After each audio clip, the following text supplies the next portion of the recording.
First, we'll remove the 4 screws from the buckles. Secondly, we'll have to remove the central screw.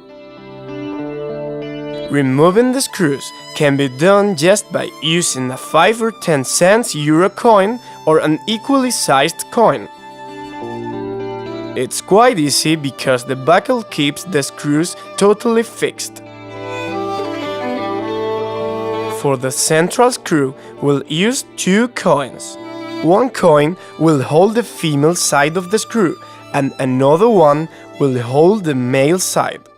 In addition, there is a white piece located in a small pocket placed inside the girth.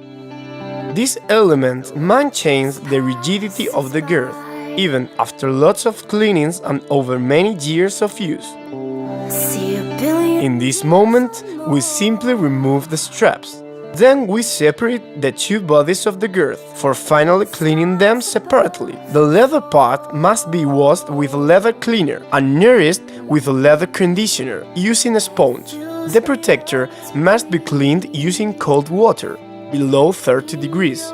All of our protectors can be hand washed or machine washed. Feel a billion years or more.